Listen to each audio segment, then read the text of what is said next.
ଝୁଡ଼ଙ୍ଗର ଏହି ରେସିପି ଖାଇବାକୁ ଯେମିତି ସୁଆଦିଆ, ବନେଇବା ମଧ୍ୟ ବହୁତ ସହଜ।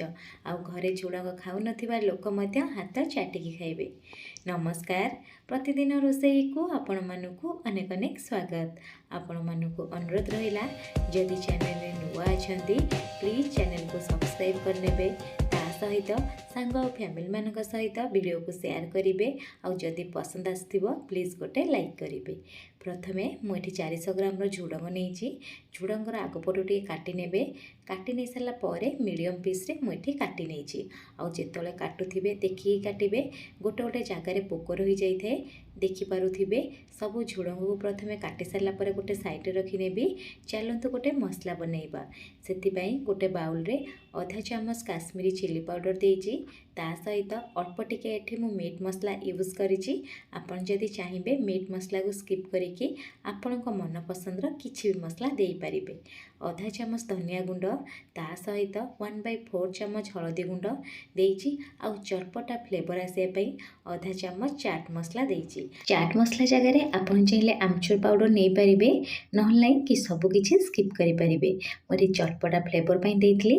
ଅଳ୍ପ ଟିକେ ପାଣି ଦେଇକି ଭଲସେ ମିଶାଇ ନେବା, ଗୋଟେ ସାଇଡ଼ରେ ରଖିନେବା। ଏପଟେ ଗୋଟେ କଡ଼େଇ ବସାଇଛି, ଫ୍ଲେମ୍କୁ ମିଡ଼ିୟମ୍ ରଖିଛି। ମିଡ଼ିୟମ୍ ଫ୍ଲେମ୍ରେ 2 ଚାମଚ ତେଲ ଦେବା। ତେଲ ଯେତେବେଳେ ଗରମ ହେଇଯିବ, 2ଟି ମିଡ଼ିୟମ୍ ସାଇଜ୍ର ଆଳୁକୁ ଚୋପା ଛଡ଼େଇ ନେଇଥିଲି। ଆଉ ମିଡ଼ିୟମ୍ ପିସ୍ରେ କାଟି ମଧ୍ୟ ନେଇଥିଲି। ଆଳୁକୁ ଦେଇଦେବା। ଆଳୁକୁ ଦେଇକି 1 ମିନିଟ୍ ପାଇଁ ଭାଜି ନେବା। ଆଉ ଲୋ ଟୁ ମିଡ଼ିୟମ୍ ଫ୍ଲେମ୍ରେ କଭର୍ କରିକି 4 ମିନିଟ୍ ଛାଡ଼ିବା। 4 ମିନିଟ୍ ହେଇଗଲା ପରେ ମୁଁ ଏଠି କଭର୍କୁ କାଢ଼ି ନେଉଛି। ଆଳୁ ପାଖାପାଖି 50% ସିଝିଗଲାଣି।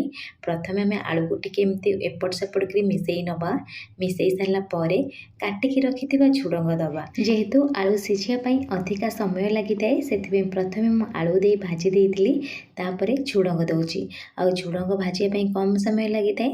ଝୁଡ଼ଙ୍ଗ ଆଳୁକୁ ପ୍ରଥମେ 1 ମିନିଟ୍ ପାଇଁ ଭାଜି ନେବା। ଭାଜି ନେଇ ସାରିଲା ପରେ କଭର୍ କରିକି ପାଖାପାଖି 3 ମିନିଟ୍ ଛାଡ଼ିବା।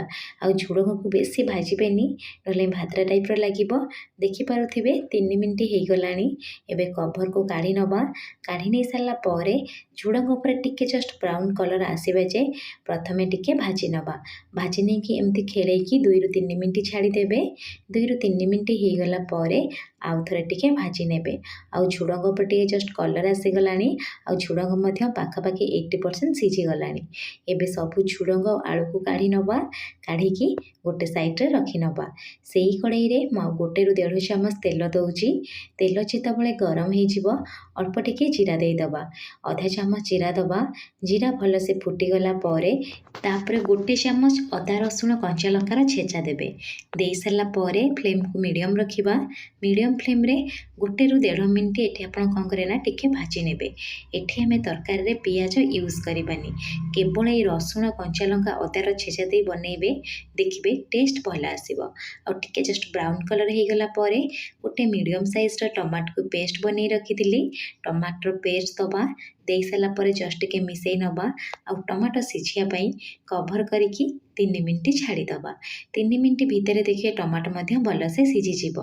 ଏବେ କ'ଣ କରିବା ନା କଭର୍କୁ କାଢ଼ି ନେବା। ଆଉ ଟମାଟୋକୁ ପାଖାପାଖି 1ରୁ 2 ମିନିଟ୍ ଏମିତି କଷିବା। କଷି ସାରିଲା ପରେ ଦେଖିବେ ଧୀରେ ଧୀରେ ଏମିତି ତେଲ ଛାଡ଼ିବା ଷ୍ଟାର୍ଟ ହେବ। ଯେତେବେଳେ ତେଲ ଏମିତି ଛାଡ଼ିବ ନା, ଆପଣ ଯେଉଁ ଶୁଖିଲା ମସଲାକୁ ପାଣି ସହିତ ଗୋଳେଇକି ରଖିଥିଲେ, ଏଠି ସବୁ ଶୁଖିଲା ମସଲା ଦେବେ। ମସଲା ଦେଇସାରିଲା ପରେ ଲୋ ଟୁ ମିଡ଼ିୟମ୍ ଫ୍ଲେମ୍ରେ ପାଖାପାଖି 2 ମିନିଟ୍ କଷି ନେବେ। ଆଉ କଷି ସାରିଲା ପରେ ପାଖାପାଖି 1.5 ମିନିଟ୍ ଛାଡ଼ିବେ। 1.5 ମିନିଟ୍ ପରେ ଅଳ୍ପ କସୁରୀ ମେଥି ଦେବେ। କସୁରୀ ମେଥି ତରକାରୀ ଦେବେ, ଦେଖିବେ ବାସ୍ନା ବହୁତ ଭଲ ଗୋଟେ ଆସିଥାଏ। କସୁରୀ ମେଥି ଦେଇସାରିଲା ପରେ ଆକୁ ଆମେ କ'ଣ କରିବା ନା ଜଷ୍ଟ ଟିକେ ମିଶାଇ ନେବା। ଆଉ ଏବେ ଭାଜିକି ରଖିଥିବା ଝୁଡ଼ଙ୍ଗ ଆଉ ଆଳୁକୁ ଦେବା। ଦେଇସାରିଲା ପରେ ପାଖାପାଖି ମିଡ଼ିୟମ୍ ଫ୍ଲେମ୍ରେ 2ରୁ 3 ମିନିଟ୍ ଏହିପରି ମସଲା ସହିତ କଷିବେ, ଦେଖିବେ ଟେଷ୍ଟ ଭଲ ଆସିବ।